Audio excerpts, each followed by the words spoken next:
24 days na lang, Pasko na. Pinailawan ng ilang giant Christmas tree sa ilang probinsya.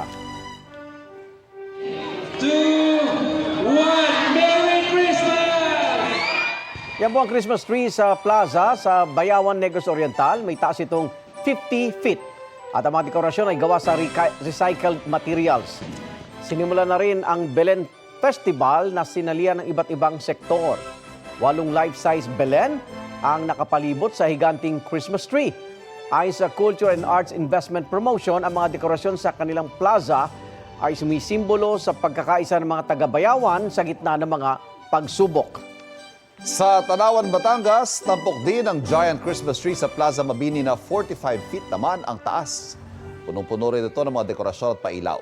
Dinarayo rin ng mga residente ang Tunnel of Lights, pati ang iba pang Christmas display gaya ng mga anghel at reindeer. May mga rides din na tampok sa plaza.